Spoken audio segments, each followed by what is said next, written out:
कृपया चैनल को सब्सक्राइब करें। धन्यवाद। ओम श्री विष्णुवे नमः। ओम श्री बृहस्पते नमः। मित्रों, सनातन धर्म में बृहस्पतिवार का दिन भगवान विष्णु को समर्पित होता है।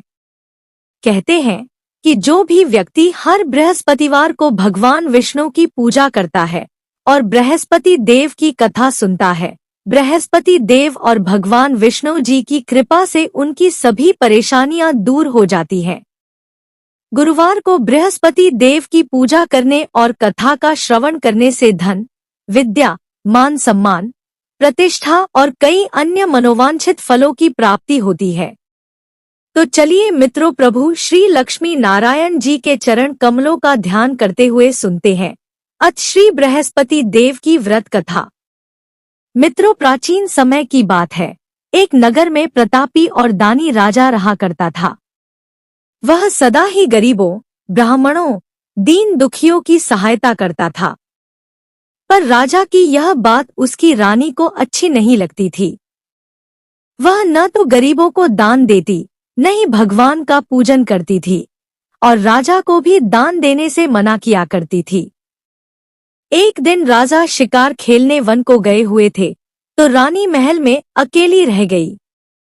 उसी समय बृहस्पतिदेव साधु वेश में राजा के महल में भिक्षा के लिए गए और भिक्षा मांगी। परंतु रानी ने भिक्षा देने से इनकार कर दिया और कहा, हे साधु महाराज, मैं तो इस दान पुण्य से तंग आ गई हूँ। मेरे पति इन गरीबों पर सारा धन लुटाते रहते हैं, इसलिए मेरी तो यही इच्छा है कि हमारा धन नष्ट हो जाए। फिर न रहेगा बांस, न बजेगी बांसुरी, न हमारे पास धन होगा और न ही मेरे पति दान पुण्य करेंगे। रानी की बात सुनकर साधु ने कहा, हे देवी, तुम तो बड़ी विचित्र हो। धन और संतान तो सभी चाहते हैं, पुत्र और लक्ष्मी तो पापी के घर भी होने चाहिए। यदि तुम्हारे पास अधिक धन है तो भूखों को भोजन दो, प्यासों के लिए प्याऊ बनवाओ, मुसाफिरों के लिए धर्मशालाएं खुलवाओ। जो निर्धन अपनी कुंवारी कन्याओं का विवाह नहीं कर सकते उनका विवाह करा दो। जो जीव जंतु भूखे हैं उन्हें भोजन दो। ऐसे और कई काम हैं जिनको करने से तुम्हारा यश लोक परलोक में फैलेगा। तुम्हारा यह धन दान पुण्य से जुड़कर और बढ़ेगा। परंतु रानी पर साधु के उपदेश का कोई प्रभाव न पड़ा। वह बोली, महाराज, आप मुझे कुछ ना समझाएं। मैं ऐसा धन नहीं चाहती जो हर जगह बांटती फिरूं। साधु ने उत्तर दिया, यदि तुम्हारी ऐसी ही इच्छा है तो तथास्तु।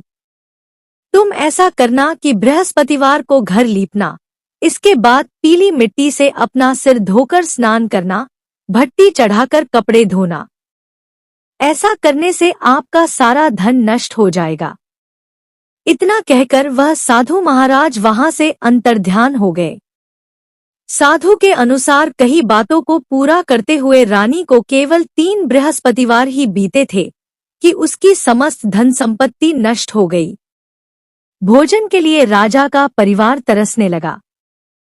तब एक दिन राजा ने रानी से बोला कि हे रानी, तुम यहीं रहो, मैं दूसरे देश को जाता हूँ, क्योंकि यहाँ पर सभी लोग मुझे जानते हैं, इसलिए मैं कोई छोटा कार्य नहीं कर सकता। ऐसा कहकर राजा परदेश चला गया। वहाँ वह जंगल से लकड़ी काट कर लाता और शहर में बेचता।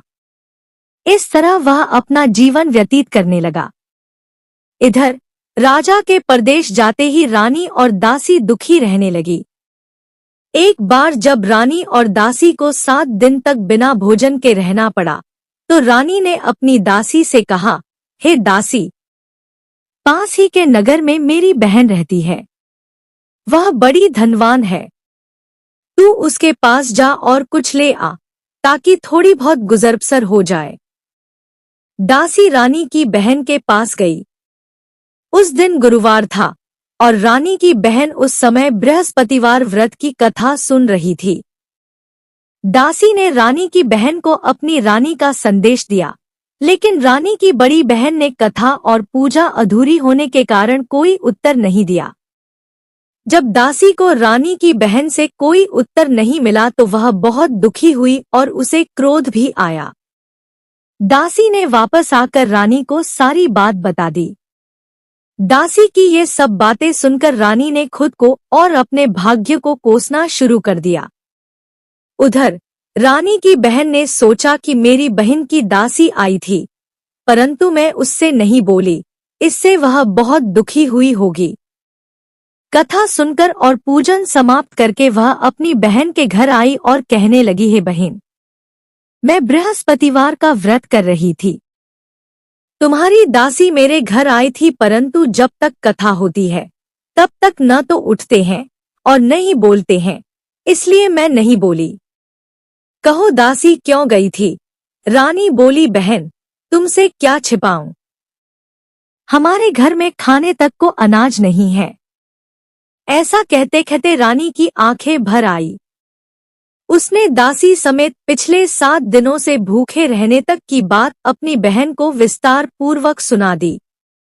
रानी की बहन बोली, देखो बहन, भगवान बृहस्पति देव सबकी मनोकामना को पूर्ण करते हैं। देखो, शायद तुम्हारे घर में अनाज रखा हो। पहले तो रानी को विश्वास नहीं हुआ, पर बहन के आग्रह करने पर उसने अपनी दासी को अंदर भेजा तो उसे सचमुच अनाज से भरा एक घड़ा मिल गया। यह देखकर दासी को बड़ी हैरानी हुई। दासी रानी से कहने लगी, हे रानी, जब हमको भोजन नहीं मिलता तो हम व्रत ही तो करते हैं, इसलिए क्यों न इनसे व्रत और कथा की विधि पूछ ली जाए ताकि हम भी व्रत कर सकें। तब रानी ने अपनी बहन से बृहस्पतिवार व्रत के बारे में पूछा। उसकी बहन ने बताया, बृहस्पतिवार के व्रत में चने की दाल और गुड़ से विष्णु भगवान और केले की जड़ में पूजन करें तथा दीपक जलाएं, व्रत कथा सुने और पीला भोजन ही करें। इससे बृहस्पति देव प्रसन्न होते हैं। व्रत और पूजन विधि बताकर रानी की बहन अपने घर को लौट गई। 7 दिन के बाद जब गुरुवार आया तो रानी और दासी ने व्रत रखा। घुड़साल में जाकर चना और गुड़ लेकर आईं। फिर उससे केले की जड़ तथा विष्णु भगवान का पूजन किया। अब पीला भोजन कहाँ से आए, इस बात को लेकर दोनों बहुत दुखी थे। चूंकि उन्होंने व्रत रखा था, इसलिए बृहस्पति देव उनसे प्रसन्न थे। इसलिए वे एक साधारण व्यक्ति का रूप धारण कर 2 थालों में सुंदर पीला भोजन दासी को दे गए। भोजन पाकर दासी प्रसन्न हुई और फिर रानी के साथ मिलकर भोजन ग्रहण किया। उसके बाद वे सभी गुरुवार को व्रत और पूजन करने लगी। बृहस्पति भगवान की कृपा से उनके पास फिर से धन संपत्ति आ गई, परंतु रानी फिर से पहले की तरह आलस्य करने लगी। तब दासी बोली, देखो रानी, तुम पहले भी इस प्रकार आलस्य करती थी, तुम्हें धन रखने में कष्ट होता था, इस कारण तुम्हारा सभी धन नष्ट हो गया था, और अब जब भगवान बृहस्पति की कृपा से धन मिला है तो तुम्हें फिर से आलस्य होता है। रानी को समझाते हुए दासी कहती है कि बड़ी मुसीबतों के बाद हमने यह धन पाया है, इसलिए हमें दान पुण्य करना चाहिए, भूखे मनुष्यों को भोजन कराना चाहिए और धन को शुभ कार्यों में खर्च करना चाहिए, जिससे तुम्हारे कुल का यश बढ़ेगा, स्वर्ग की प्राप्ति होगी और पितृ प्रसन्न होंगे। दासी की बात मानकर रानी अपना धन शुभ कार्यों में खर्च करने लगी, जिससे पूरे नगर में उसका यश फैलने लगा। इधर एक दिन राजा दुखी होकर जंगल में एक पेड़ के नीचे आसन जमाकर बैठ गया। वह अपनी दशा को याद करके व्याकुल होने लगा। बृहस्पतिवार का दिन था। एकाएक उसने देखा कि निर्जन वन में एक साधु प्रकट हुए। वह साधु वेश में स्वयं बृहस्पति देवता थे। लकड़हारे के सामने आकर बोले, हे लकड़हारे, इस सुनसान जंगल में तू चिंता मग्न क्यों बैठा है? लकड़हारे ने दोनों हाथ जोड़कर प्रणाम किया और उत्तर दिया, महात्मा जी, आप सब कुछ जानते हैं, मैं क्या कहूँ। यह कहकर रोने लगा और साधु को अपनी आत्मकथा सुनाई। महात्मा जी ने कहा, तुम्हारी स्त्री ने बृहस्पति के दिन बृहस्पति भगवान का निरादर किया है, जिसके कारण रुष्ट होकर उन्होंने तुम्हारी यह दशा कर दी। अब तुम चिंता को दूर करके मेरे कहने पर चलो तो तुम्हारे सब कष्ट दूर हो जाएंगे और भगवान पहले से भी अधिक संपत्ति देंगे। तुम बृहस्पति के दिन कथा किया करो। 2 पैसे के चने और गुड़ लाकर उसका प्रसाद बनाओ और शुद्ध जल से लोटे में शक्कर मिलाकर अमृत तैयार करो। कथा के पश्चात अपने सारे परिवार और सुनने वाले प्रेमियों में अमृत व प्रसाद बांटकर आप भी ग्रहण करो। ऐसा करने से भगवान तुम्हारी सब मनोकामनाएं पूरी करेंगे। साधु के ऐसे वचन सुनकर लकड़हारा बोला, हे प्रभु, मुझे लकड़ी बेचकर इतना पैसा नहीं मिलता जिससे भोजन के उपरांत कुछ बचा सकूं। मैंने कई रात्रि स्वप्न में अपनी स्त्री को व्याकुल देखा है। मेरे पास कुछ भी नहीं जिससे मैं उसकी खबर मंगा सकूं। साधु ने कहा, है लकड़हारे, तुम किसी बात की चिंता मत करो। बृहस्पति के दिन तुम रोजाना की तरह लकड़ियां लेकर शहर को जाओ। तुमको रोज से दुगुना धन प्राप्त होगा, जिससे तुम भली भांति भोजन कर लोगे तथा बृहस्पति देव की पूजा का सामान भी आ जाएगा।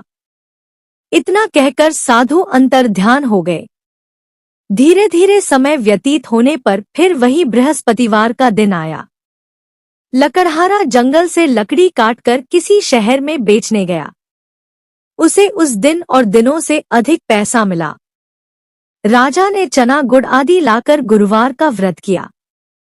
उस दिन से उसके सभी क्लेश दूर हुए, परंतु जब दोबारा गुरुवार का दिन आया तो राजा बृहस्पतिवार का व्रत करना भूल गया। इस कारण बृहस्पति भगवान नाराज हो गए। उस दिन उस नगर के राजा ने विशाल यज्ञ का आयोजन किया तथा शहर में यह घोषणा करा दी कि कोई भी मनुष्य अपने घर में भोजन न बनाए, न आग जलाए, समस्त जनता मेरे यहाँ भोजन करने आए। इस आज्ञा को जो न मानेगा उसे फांसी की सजा दी जाएगी। इस तरह की घोषणा संपूर्ण नगर में करवा दी गई। राजा की आज्ञानुसार शहर के सभी लोग भोजन करने गए, लेकिन लकड़हारा कुछ देर से पहुंचा, इसलिए राजा उसको अपने साथ घर लिवा ले गए और ले जाकर भोजन करा रहे थे तो रानी की दृष्टि उस खूंटी पर पड़ी जिस पर उसका हार लटका हुआ था। वह हार वहां पर दिखाई नहीं दिया। रानी ने निश्चय किया कि मेरा हार इस लकड़हारे ने चुरा लिया है। राजा ने उसी समय सिपाहियों को बुलाकर उसको कारागार में डलवा दिया। जब लकड़हारा कारागार में पड़ गया और बहुत दुखी होकर विचार करने लगा कि न जाने कौन से पूर्व जन्म के कर्म से मुझे यह दुख प्राप्त हुआ है, ऐसा सोचते हुए वो उसी साधु को याद करने लगा जो कि जंगल में मिला था। उसी समय तत्काल बृहस्पति देव साधु के रूप में प्रकट हुए और उसकी दशा को देखकर कहने लगे, अरे मूर्ख, तूने बृहस्पति देव की कथा नहीं करी, इस कारण तुझे दुख प्राप्त हुआ है। अब चिंता मत कर, बृहस्पतिवार के दिन कारागार के दरवाजे पर 4 पैसे पड़े मिलेंगे। उनसे तू बृहस्पति देव की पूजा करना, तेरे सभी कष्ट दूर हो जाएंगे। बृहस्पति के दिन उसे 4 पैसे मिले। लकड़हारे ने कथा कही। उसी रात्रि को बृहस्पति देव ने उस नगर के राजा को स्वप्न में कहा, हे राजा, तुमने जिस आदमी को कारागार में बंद कर दिया है वह निर्दोष है। वह राजा है, उसे छोड़ देना। रानी का हार उसी खूंटी पर लटका है। अगर तू ऐसा नहीं करेगा तो मैं तेरे राज्य को नष्ट कर दूंगा। इस तरह रात्रि के स्वप्न को देखकर राजा प्रातः काल उठा और खूंटी पर हार देखकर लकड़हारे को बुलाकर क्षमा मांगी तथा लकड़हारे को योग्य सुंदर वस्त्र आभूषण देकर विदा कर दिया। बृहस्पति देव की आज्ञानुसार लकड़हारा अपने नगर को चल दिया। राजा जब अपने नगर के निकट पहुंचा तो उसे बड़ा आश्चर्य हुआ। नगर में पहले से अधिक बाग, तालाब, कुएं तथा बहुत सी धर्मशाला, मंदिर आदि बन गई हैं। राजा ने पूछा, यह किसका बाग और धर्मशाला है? तब नगर के सब लोग कहने लगे, यह सब रानी और बांदी के हैं। तो राजा को आश्चर्य हुआ और गुस्सा भी आया। जब रानी ने यह खबर सुनी कि राजा आ रहे हैं, तो उन्होंने बांदी से कहा कि हे दासी, देख राजा हमको कितनी बुरी हालत में छोड़ गए थे। हमारी ऐसी हालत देखकर वह लौट न जाएं, इसलिए तू दरवाजे पर खड़ी हो जा। आज्ञानुसार दासी दरवाजे पर खड़ी हो गई। राजा आए तो उन्हें अपने साथ लिवा लाई। तब राजा ने क्रोध करके अपनी रानी से पूछा कि यह धन तुम्हें कैसे प्राप्त हुआ है। तब उन्होंने कहा, हमें यह सब धन बृहस्पति देव के इस व्रत के प्रभाव से प्राप्त हुआ है। राजा ने निश्चय किया कि 7 रोज बाद तो सभी बृहस्पति देव का पूजन करते हैं, परंतु मैं प्रतिदिन दिन में 3 बार कहानी तथा रोज व्रत किया करूंगा। अब हर समय राजा के दुपट्टे में चने की दाल बंधी रहती तथा वह दिन में 3 बार कहानी कहता। एक रोज राजा ने विचार किया कि चलो अपनी बहन के यहाँ हो आए। इस तरह निश्चय कर राजा घोड़े पर सवार हो अपनी बहन के यहाँ को चलने लगा। मार्ग में उसने देखा कि कुछ आदमी एक मुर्दे को लिए जा रहे हैं। उन्हें रोककर राजा कहने लगा, अरे भाइयों, मेरी बृहस्पति देव की कथा सुन लो। वे बोले, लो, हमारा तो आदमी मर गया है, इसको अपनी कथा की पड़ी है। परंतु कुछ आदमी बोले, अच्छा कहो, हम तुम्हारी कथा भी सुनेंगे। राजा ने दाल निकाली और जब कथा आधी हुई थी कि मुर्दा हिलने लग गया, और जब कथा समाप्त हो गई तो मुर्दा राम राम करके उठकर खड़ा हो गया। आगे मार्ग में उसे एक किसान खेत में हल चलाता मिला। राजा ने उसे देख और उससे बोले, अरे भैया, तुम मेरी बृहस्पतिवार की कथा सुन लो। किसान बोला, जब तक मैं तेरी कथा सुनूंगा तब तक 4 हरया जोत लूंगा। जा अपनी कथा किसी और को सुनाना। इस तरह राजा आगे चलने लगा। राजा के हटते ही बैल पछाड़ खाकर गिर गए तथा किसान के पेट में बड़ी जोर का दर्द होने लगा। उस समय उसकी माँ रोटी लेकर आई। उसने जब यह देखा तो अपने पुत्र से सब हाल पूछा और बेटे ने सभी हाल कह दिया तो बुढ़िया दौड़ी दौड़ी उस घुड़सवार के पास गई और उससे बोली कि मैं तेरी कथा सुनूंगी, तू अपनी कथा मेरे खेत पर चलकर ही कहना। राजा ने बुढ़िया के खेत पर जाकर कथा कही, जिसके सुनते ही वह बैल उठ खड़ हुए तथा किसान के पेट का दर्द भी बंद हो गया। अगले दिन राजा अपनी बहन के घर पहुंचा। बहन ने भाई की खूब मेहमानी की। दूसरे रोज प्रातः काल राजा जगा तो वह देखने लगा कि सब लोग भोजन कर रहे हैं। राजा ने अपनी बहन से कहा, ऐसा कोई मनुष्य है जिसने भोजन नहीं किया हो, मेरी बृहस्पतिवार की कथा सुन ले। बहन बोली, है भैया, यह देश ऐसा ही है कि पहले यहाँ लोग भोजन करते हैं, बाद में अन्य काम करते हैं। अगर कोई पड़ोस में हो तो देख आती हूँ, ऐसा कहकर देखने चली गई, परंतु उसे कोई ऐसा व्यक्ति नहीं मिला जिसने भोजन न किया हो। अतः वह एक कुम्हार के घर गई जिसका लड़का बीमार था। उसे मालूम हुआ कि उनके यहाँ 3 रोज से किसी ने भोजन नहीं किया है। रानी ने अपने भाई की कथा सुनने के लिए कुम्हार से कहा, वह तैयार हो गया।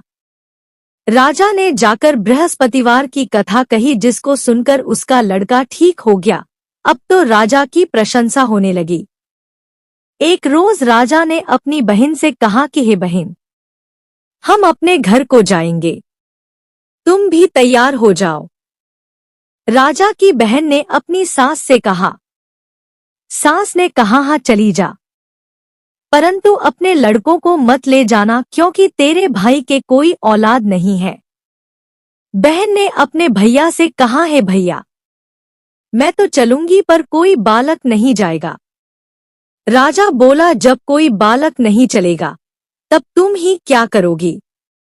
बड़े दुखी मन से राजा अपने नगर को लौट आया। राजा ने अपनी रानी से कहा, हम निर्वंशी हैं, हमारा मुंह देखने का धर्म नहीं है और कुछ भोजन आदि नहीं किया। रानी बोली, हे प्रभु, बृहस्पति देव ने हमें सब कुछ दिया है, वह हमें औलाद अवश्य देंगे। उसी रात को बृहस्पति देव ने राजा से स्वप्न में कहा, है राजा उठ, सभी सोच त्याग दे, तेरी रानी गर्भ से है। राजा की यह बात सुनकर बड़ी खुशी हुई। 9वें महीने में उसके गर्भ से एक सुंदर पुत्र पैदा हुआ। तब राजा बोला, हे रानी, स्त्री बिना भोजन के रह सकती है, पर बिना कहे नहीं रह सकती। जब मेरी बहन आए तुम उससे कुछ कहना मत। रानी ने यह सुनकर हाँ कर दिया। जब राजा की बहन ने यह शुभ समाचार सुना तो वह बहुत खुश हुई तथा बधाई लेकर अपने भाई के यहाँ आई। तभी रानी ने कहा, घोड़ा चढ़कर तो नहीं आई, गधा चढ़ी आई है। राजा की बहन बोली, भाभी मैं इस प्रकार न कहती तो तुम्हें औलाद कैसे मिलती।